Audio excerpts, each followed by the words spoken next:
예, 박정현 파승부 2부 문을 열었습니다.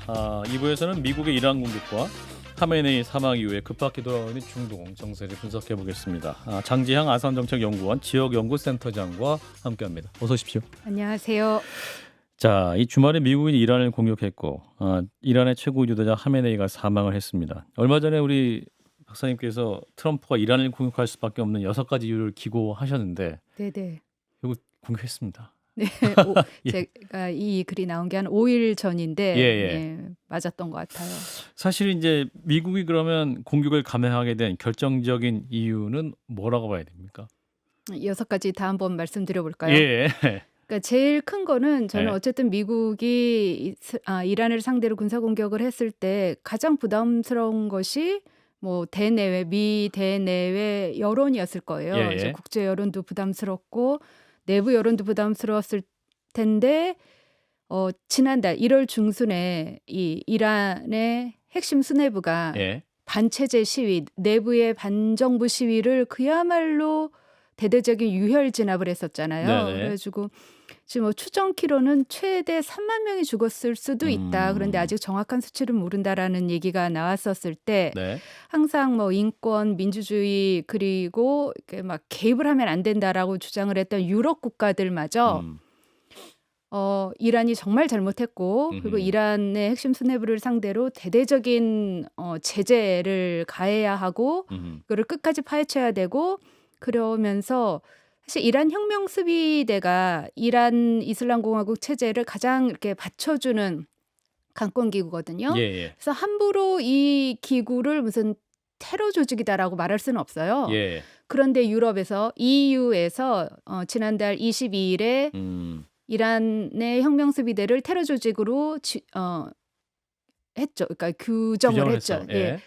그러니 이제 그 트럼프가 감행할 수밖에 없었던 6가지 이유의 첫 번째 이유인데요. 예. 국제 여론까지도 지금 만약에 트럼프가 군사 행동을 하면은 이 미국의 군사 행동에 정당성을 부여해주는 그런 분위기였었어요. 예. 그게 첫 번째 이유고 두 번째는 다시 그 이란 내 대규모 반체제 시위의 유혈 진압과 연결되는 건데 심지어는 이 이란 혁명 수비대 내부에서도 예. 혁명 수비대가 규모가 20만 명 정도로 추정이 돼요. 18만에서 20만 명. 근데 20만 명 내에서 이제 중간급 아래, 간부 아래도 얼마나 많겠습니까? 그렇죠. 근데 이들 사이에서도 약간 균열이 일어난다.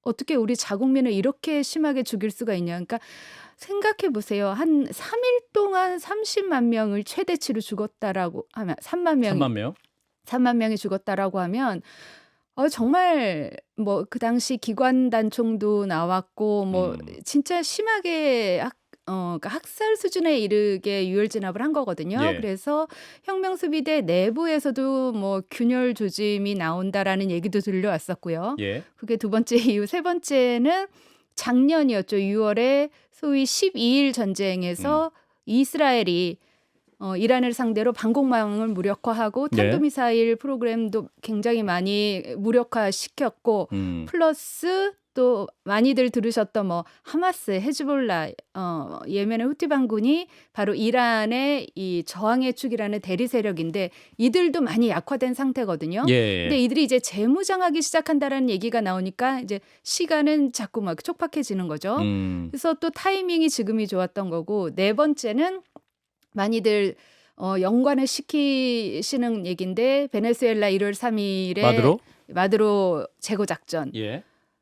사실 마두로 제거 작전이 일어났을 때 우리 다 놀랐잖아요. 근데 미국 내부에서도 많이 놀랐었고 마두로 작전이 성공을 하면서 미국 내에서 소위 마가를 더 강조하는 벤스 부통령 대 이 마코 루비오 국무장관의 기싸움에서 뭐 루비오가 완전 이긴 거죠. 완승을 한 거죠. 그러면서 루비오가 더 좀 해보자. 우리가 해야 될 리스트들. 그래서 그 당시부터 1월 3일 이후부터 하메네이 작전이라는 얘기가 막 많이 나오기 시작했고요. 네, 2가지 더 있습니다. 다섯 번째는 이 베네수엘라 작전을 하면서 베네수엘라가 사용하던 러시아랑 중국 방공망이 작동을 잘 못했어요. 근데 이 똑같은 거의 유사한 방공망을 이란이 쓰고 있거든요. 그래서 이란에 혹시 작전을 해도 또 역시 잘 작동을 안 하겠구나. 음. 이런 자신감. 굉장히 합리적인 자신감이 들었고 예. 마지막 여섯 번째가 저는 가장 큰 걸 텐데 음.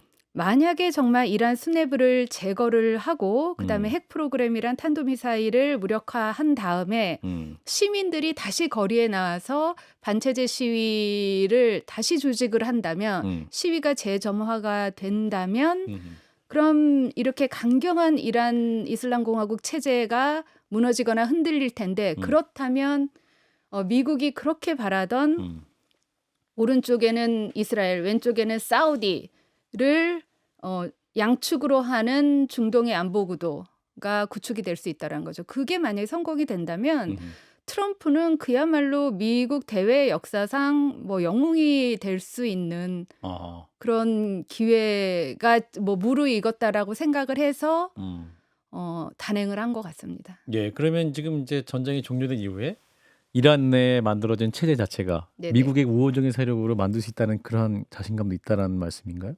그 자신감까지는 탁 집어서 말은 예. 못하겠지만 그래도 적어도 그러니까 트럼프가 늘 하는 얘기가 적어도 반미, 반이스라엘을 위해서 이슬람 혁명을 수출하고 아하. 그 목표를 위해서 핵무기까지도 불사하겠다라고 하는 그런 강경한 모습만 안 보인다면 예. 핵만 포기한다면 아하. 뭐 우리는 상관없다. 어허. 뭐 이런 입장을 뭐 늘 공식적으로 얘기를 하기는 합니다. 예. 자, 이제 6가지 얘기를 말씀을 들어보니 정말 그렇겠구나라는 생각이 들었는데 실제로 했고 네네. 다만 근데 지금 이제 전쟁이 발생한 이후에 미국 내에 있는 여론은 이제 사실 미국이 어떤 전쟁을 일으키려고 할 때는 대외적으로 할 때는 미국에게 직접 임박한 위협이 있었느냐 이 부분이 또 중요한 포인트가 되는데 맞습니다. 미국이 어떤 위협이 있었느냐 이에 대한 질문 트럼프가 답해야 되는 거 아닙니까? 트럼프가 위협이 있었다고 말은 하기는 했어요. 예. 예, 지금 뭐 이란이 핵 개발을 계속하고 있고 뭐 이 속도로 핵무기를 개발을 하면 이 미국 본토에까지는 오지는 못하겠지만 예. 이 이란의 바로 옆에 있는 걸프 국가, 걸프 6개국 모두의 미군 기지가 있거든요. 거기에 있는 우리 뭐 미군 병사를 위협할 수 있는 거는 너무 뭐 자명하다라고 예. 얘기를 했고요. 그래서 그러니까 너무 좋은 질문이신데 예. 트럼프가 맞다. 이란이 이렇게 핵 개발하면은 우리 미군과 미 자산에 당연히 위협이 된다라고 얘기를 하기는 했습니다. 예. 또 하나는 이제 미국이 전쟁을 하려면 미국 의회 승인 받아야 되잖아요. 그렇죠. 근데 이번에 승인이 있었던 거 아니지 않습니까? 아니죠. 예. 근데 이 승인이 그러니까 어떻게 승인 안 할 수가 있어라는 질문이 약간 뻘쭘한 게 그래요? 그렇게 많이 해왔습니다. 아, 그래요? 심지어는 민주당 정부 때도 아하. 그런 일이 있었죠. 그러니까 워낙에 미국 정치라는 것이 미국 예. 국내 정치 시스템이라는 것이 예. 대통령의 힘이 워낙 강력하기 때문에 예. 굉장히 이렇게 뭐 주관적인 해석인 거죠. 국익에 침해가 되는 이 위협이 임박하다라고 판단했을 때는 예. 대통령이 할 수 있는 거죠. 아하. 자, 그러면 이란의 상황을 좀 보면 이제 하메네이가 사망했지 않습니까? 네네. 그 수많은 이란 지도자급들이 사망했다는 보도가 나오고 있으면 네네. 그럼 지금 이란 48명 죽었다고 예. 하더라고요. 그럼 지금 이제 이란은 지금 그 최고 국가안보위 사무총장인 알리 라리자니 네네. 이 사람은 지금 살아 있는 것이고 라리자니가 사실 리스트에 있긴 했었어요. 제거 예. 리스트에. 근데 예. 살아남았죠. 예, 그럼 이 사람이 지금 이제 현재 상황을 총 지휘하고 있는 건가요? 제가 정확히는 모르겠지만 예. 만약에 지금 이란에 있는 시민들이 예. 지금 이 상황을 누가 뒤에서 제일 이렇게 뭐랄까 상황을 컨트롤? 핸들을 예. 컨트롤하고 있을까라고 하면은 예. 아마 랄리자니로 많이 생각을 할 것 같습니다. 근데 사람들이 랄리자니가 그러면 이제 하메네이를 잇는 거 아니냐 이런 예. 말씀들을 많이 하는데 예. 랄리자니는 성직자는 아니에요. 혁명수비대 출신이죠. 예. 그래서 어쨌든 지금 하메네이의 후임을 이렇게 딱 내세우는 게 지금 이란 이슬람 공화국 체제는 안전하다라는 거를 보일 수 있는 시그널이 될 수도 있는데 예. 랄리자니는 그 자리에 갈 수는 없어요. 그럼 라리자니가 통제할 수 있는 또 하나의 신정 체제를 이을 수 있는 그 누군가가 필요하겠다. 필요하겠지만 예. 그러니까 소위 이란 시민들이 예. 그러니까 지금 뭐 하메네이와 그 최측근 강경파들을 굉장히 뭐 싫어하거나 아니면 음. 불신을 갖고 있었던 이란 시민들이 저 사람 정도면 음. 이란 이 체제가 계속 갈 수 음. 있겠네라고 할 만한 사람은 지금 딱히 없는 걸로 알고 있습니다. 아, 그렇군요. 이 하메네이 둘째 아들이 아직 사망자 리스트에 안 나오고 있긴 하거든요. 예, 예. 무시타바 하메나이라고 그 사람이 하메네이의 후임이 될 수도 있다라고 이제 얘기가 많이 돌았었고 그 사람이 아직까지 어쨌든 사망 리스트에 없는데 예. 근데 무스타바는 첫째 성직자이기는 하는데 아야톨라급은 아닙니다. 그래서 예. 지금 또 하메네이의 후임이 되기는 어렵고요. 그리고 두 번째는 어쨌든 1979년에 이란 이슬람 혁명이 이렇게 성공을 하면서 그러니까 왕정을 무너뜨리고 이제 이슬람 공화국 체제를 뭐 선포를 했단 말이에요. 즉 세습은 어쨌든 그들이 처음에 혁명 세력들이 세습을 가장 반대하면서 이렇게 이룩했던 게 공화국 체제라 모스타바는 하메네이의 아들이라서 굉장히 거부감이 또 있는 인물이기도 합니다. 아하. 그렇군요. 아야톨라도 아니고 세습이고 하기 때문에 또 모스타바도 하메네이의 후임으로 거론되기에는 약간 부담이 있죠. 그렇군요. 자, 그러면 이제 관심사는 이 전쟁이 얼마나 오래 갈 것이냐. 이제 트럼프는 이제 4주간 공격하겠다 이렇게 얘기한 오늘은 거. 또 4주간이라고 하더라고요. 네. 어제만 하더라도 네. 맥시멈 2주 막 이렇게 얘기를 했던 것 같은데. 왜 4주를 얘기했을까요? 그럼 2주에서 4주를.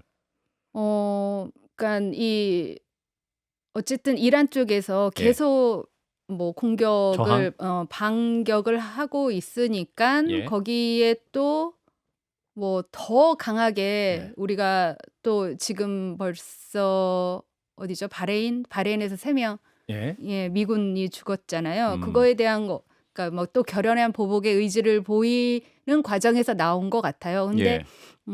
제가 군사 전문가는 아닙니다만 지금 그 미국 5대 제5 함대랑 그 중동 지역을 관할하는 그 센트콤에 있는 지금 뭐 항모가 2대, 구축함이 예. 3대, 뭐 전투기가 100여 대 이렇게 다 있는데 그렇습니다. 예. 4주간 버틸 수 있을까 저는 약간 의문은 듭니다. 이란이. 미국이. 미국이요? 미국이요. 왜 못 버틴다고 생각하십니까? 그러니까 지금 그 항모들이 이렇게 이동을 하는 게 거의 뭐 2주 정도를 걸려서 오거든요. 예. 그리고 지금 벌써 이틀째 그야말로 치열한 전투를 시작을 했잖아요. 예. 근데 이거를 4주, 그러니까 를 더 한다라는 거는 예. 그게 전투원들한테 그냥 물리적으로 그게 가능한 시간일까라는 생각이 들고 다시 한번 제가 군사 전문가는 아닙니다만 예. 제가 생각했을 때는 맥시멈 열흘이면은 그야말로 군사력을 좀 이렇게 보일 수 있는 시간이 되지 않을까라고 했는데 뭐 트럼프가 4주라고 말을 했으냐 또 지켜봐야죠. 그렇군요. 자, 근데 이제 이번 또 전쟁의 핵심은 그 15시간 만에 이제 하메네이가 암살이 된 건데 사실은 그 마두로 건도 그렇고 이번에 이제 미국이 참여한 전쟁의 핵심은 그 지도자를 단시간 내에 제거를 한 다음에 이제 상황을 또 만들어가는 거란 말이죠. 이 부분은 그렇죠. 어떻게 보십니까, 교수님? 그러니까 처음에 말씀드렸듯이 예. 그러니까 트럼프가 계속 이제 매일 예. 이렇게 브리핑을 해주잖아요. 전 예. 세계를 향해서. 예. 근데 맨 처음에 이제 공격을 감행하면서 하는 얘기가 3가지 목적이 있다. 이란으로 하여금 핵 개발 못하게 할 거고 탄도미사일 그만 만들게 할 거고 예. 3번째 그 대리 세력들 예. 하마스, 헤즈볼라, 이란, 예멘 후티 반군을 못 도와주도록 하겠다. 예. 그러기 위해서 우리가 핵심 수뇌부를 제거할 테니 예. 우리가 핵심 수뇌부를 단기일 내에 제거를 할 테니 그때만 하더라도 단기일이라고 얘기를 했었어요. 예. 그 다음에 이란 시민들이요 다시 한번 봉기를 해라라고 얘기를 했거든요. 예. 그게 지금 시나리오인 것 같고 그래서 제가 생각해 보건데 아까 말씀드렸다시피 랄리잔이나 그다음에 페즈시키안 대통령은 원래 제거 리스트에 있었는데 살아남았거든요. 예. 그래서 앞으로 또 이 대대적인 공격을 하면서 소위 말했던 그 핵심 수뇌부의 리스트를 조금씩 늘려가면서 더 제거를 하면 지금 가장 주의 깊게 바라볼 만한 것이 이제 이란 이슬람 혁명수비대의 예. 행보인데 이들이 어떤 모습을 보일까라고 했을 때 아까 18만에서 20만 명이라고 예. 했잖아요. 예. 근데 혁명수비대의 그러니까 최고 핵심 수뇌부는 뭐 한 50명에서 100여 명일 테고 예. 하지만 전체 조직의 분위기를 흔들 만한 숫자를 말하자면 한 10% 될까요? 예. 그러면 한 2만 명이 뭔가 흔들거리는 모습을 보이면 음. 특히 중간 간부급 내로는 정말 더 많이 흔들릴 거란 말이에요. 예. 그러면 앞으로 4주가 됐든 열흘이 됐든 2주가 됐든 예. 제가 볼 때는 혁명수비대의 그 위 간부급을 예. 계속 제거해 나가는 그런 공습을 벌이지 않을까. 이게 그 부분인데 사실 트럼프가 이제 이란 국민들을 향해서 조국을 되찾을 가장 큰 기회다 이렇게 얘기했잖아요. 네네. 그러면 흔들어 놓고 그러면 이제 또 다른 정권 체제가 나와야 되는 건데 네네. 뭐 아래로부터라든지 네네. 혹은 뭐 혁명수비대 아니라든지 아니 이런 정부 안에 있는 뭐 지도 체제 아래서 새로운 정부를 규합해서 또 다른 세력이 있어야 될 거 아니에요. 그렇죠. 그런 만한 세력이 있겠느냐 이 부분인데. 아직까지는 없습니다. 그러니까요.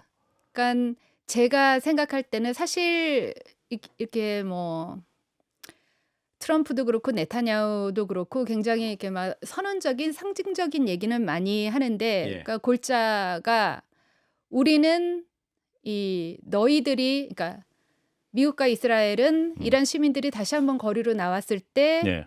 이란 시민들한테 함부로 총뿌리를 겨누지 못하도록 그 나쁜 강권 기구의 윗대가리들을 제거해 줄 테니 예. 너희가 다시 새로운 세상을 만들어라라는 거인데 예.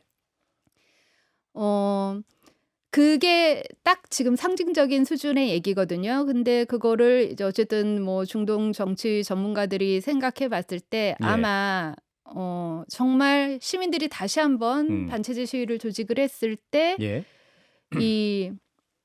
우선 지금 현재 이게 나름 온건파 지도자들이 있습니다. 근데 그들은 대부분 가택연금 상태예요. 예. 뭐 무사비도 그렇고 하타미 로하니 다들 가택연금 상태라 그들이 뭐 정치적인 발언을 절대 못하게 되어 있거든요. 예. 이제 그런 뭐 온건파 지도자들이 예. 그러면 우리 앞으로 뭐 이런 체제를 어떤 식으로 이끌어갈지 한번 국민 투표를 해보자. 뭐 이런 거를 제안할 수도 있고 예. 그 과정에서 또 이 외교 라인 쪽에는 또 온건파들이 좀 있습니다. 예. 그 사람들은 이제 행정을 이렇게 다 컨트롤을 하고 이러면은 뭐 우선 그런 다음에 그러니까 국민 투표를 하고 그다음에 뭐 선거를 뭐 준비를 하고 이런 정도가 그나마 그 미국이랑 이스라엘 말하는 상징적인 얘기보다 좀 손에 잡히는 시나리오가 아닐까 생각이 들고요. 예. 그리고 그런데 뭐 그런 시나리오도 너무 뭐 뜬구름 잡는 것 같다라고 생각하실 수도 있는데 예. 제가 생각했을 때 앞으로 이란의 새로운 그림에 있어서 가장 큰 변수 두 가지는 첫째가 이란이 굉장히 젊은 나라예요. 그러니까 예. 9천만 명인데 75%가 1979년 이란 이슬람 혁명 이후에 태어난 사람들이거든요. 그래서 이란 친구들 만나보면 뭐 농담 반 진담 반 이제 갈수록 진담인 것 같은데 그러니까 부모님 세대한테 왜 괜히 혁명은 해가지고 우리한테 이런 나라를 물려줬느냐. 우리는 예. 그냥 정상국가가 되고 싶다. 핵 그만 개발하고 그냥 제재 좀 그만 받자라는 예. 게 제가 대부분 만나본 이란 젊은이들이 하는 얘기거든요. 예. 그래서 그러니까 그러니까 인구의 75%에 해당하는 이들이 지난 뭐 12월 말 1월 초 중반까지도 그러니까 반체제 시위를 조직했었고 예. 이들의 목소리가 많이 반영이 된다면 아까 말씀드렸던 뭐 국민 투표로 앞으로 이란의 정치 체제를 묻는 이런 뭐 형식을 구한다든지 그 다음에는 또 정말 뭐 자유롭고 정의로운 뭐 민주 형식의 투표를 한다든지 이런 게 뭐 제가 볼 때는 완전 뜬구름 잡는 얘기는 아닐 것 같고요. 그리고 예. 두 번째 변수로는 이란이 해외에 그 제외 이란인들의 세력이 꽤 막강합니다. 아, 유럽에도 그렇군요. 그렇고 예. 북미, 캐나다, 미국에도 그렇고 지금도 벌써 이 미국이랑 이스라엘이 이란을 타격하기 한 일주일 전부터 유럽 내에서 뭐 영국, 프랑스, 독일의 제유럽 이란인들이 이제 음. 다들 다 자기네들 조직이 있을 텐데 시민사회 조직이 있을 텐데 서로 모여가지고 적어도 유럽 안에서라도 음. 이 유럽 이란 디아스포라 민주주의를 열망하는 이 사회 조직을 좀 하나로 만들어 아하. 보자라는 모임이 굉장히 뭐 활성화되고 있다라는 음. 소식은 계속 들려왔습니다.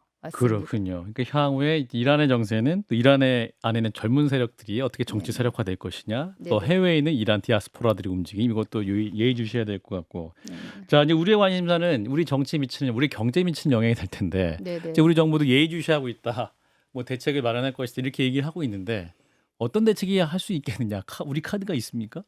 예, 막상 우리 예, 카드요. 지금 당장 그 일어나고 있는 전장의 무슨 흐름을 바꿀 만한 예, 카드는 우리가 갖고 있지는 예, 않고, 않고요. 근데 그냥 우리가 정말 조심해야 될 것은 우선 우리가 이란에는 사실 진출한 기업은 거의 없고 우리가 이란으로부터 원유를 한 방울도 사오고 있지는 않습니다. 예, 그러니까 워낙 뭐 맥시멈 프레셔 제재가 활성화되고 나서부터는 이란과 경제 관계는 거의 뭐 없어졌는데 예, 문제는 지금 이란이 옆에 있는 걸프 6개국에도 지금 계속 공격을 하고 있잖아요. 예, 그냥 거기에 있는 미군 기지만 하면 좋을 것을 지금 막 민간 시설까지 공격을 하고 있는데 놀랍지 않게도 우리 한국 근로자들과 일하시는 분들이 이 걸프 6개국에 다 있습니다. 예, 지금 뭐 사우디, 카타르, UAE에서 지금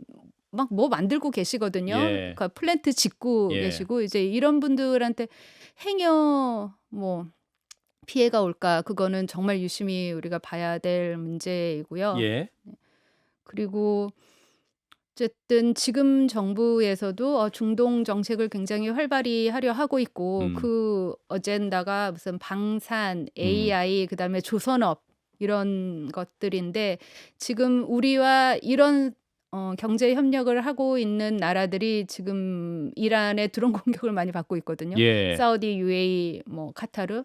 그래서 이들이 그러니까 뭐 어제는 유엔 안보리에서 굉장히 강력한 목소리로 이란을 규탄하기도 했는데 예, 이들의 움직임이 어떤지도 자세히 좀 봐야 되는 것도 우리의 준비해야 될 부분 중에 하나인 것 같습니다. 예, 또 우리 자국민 보호 문제 또 지적해 주셨고, 호르무즈 해협 봉쇄에 대한 우려가 나오고 있지 않습니까? 이 네네. 부분도 이제 어떤 원유 문제에 대해서 또 원유 유가와도 관련이 있기 때문에 이 부분은 지금 아직까지 완전 봉쇄가 된 건 아닌 거죠? 완전 봉쇄는 아니지만 예. 아무도 근처에 안 가고 있습니다. 아, 그런가요? 네네. 지금 아. 벌써 배 상선 한 척이 공격을 받았어요. 예, 예. 네.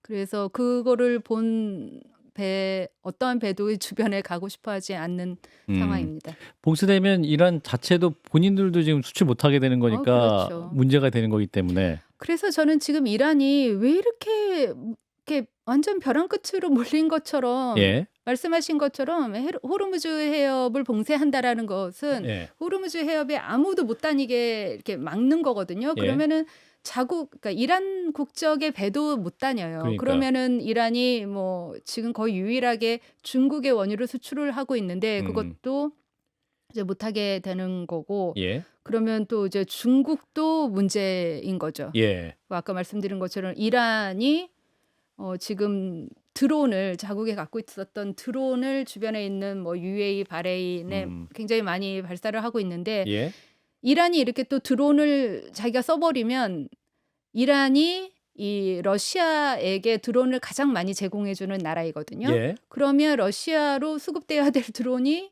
이제 또 약간 문제가 생기면서 우크라이나 전쟁에도 지금 이 이란의 상황이 연동이 될 수도 있습니다. 아, 그렇군요. 자, 그럼 한 1분 남았는데요. 그 교수님 어떻게 보십니까? 그럼 이게 어느 정도 시간 지속될 것이냐? 이 이란과 미국 이스라엘 전쟁 예측하시는지? 저는 글쎄 미국이 4주 동안 이런 강도로 공격을 하는 거는 약간 어려울 것 예. 같은데 예. 그러니까 제가 봤을 때는 최대 2주까지는 이런 공격을 할 수는 있을 것 같고 음. 그다음에는 트럼프 대통령이 얘기한 것처럼 "이란 시민들이여 봉기를 하라."라고 하려고 한다는 건데 예. 그러면 지금 이란의 모습이 어떤지 너무 궁금하시잖아요. 근데 예. 잘 몰라요. 저희 인터넷 어허. 전면 차단입니다. 아, 예. 그렇군요. 그래서 음음. 뭐 가끔씩 스타링크를 통해서 그러니까 공영방송은 계속 우리가 볼 수는 있지만 이란 일반인들이 자신들의 얘기를 보여주는 통로는 많이 차단되어 있는데 예. 제가 볼 때는 지금은 정말 전쟁 상황이니까 너무 무서워서 음. 정말 이 권위주의 체제 안에서 억눌렸던 자기의 얘기를 하기는 힘들지 모르겠지만 예. 어느 정도 상황이 진정이 되면 그 12월 말 1월 초에 있었던 반정부 시위가 재점화될 수 있을 것 같다는 생각이 듭니다. 예. 일단 아직 굉장히 불확실한 상황은 당분간 계속될 것 같다라는 전망까지 할 수 있을 것 같군요. 말씀 여기까지 듣겠습니다. 장지향 아산정책연구원 지역연구센터장이었습니다. 고맙습니다. 감사합니다.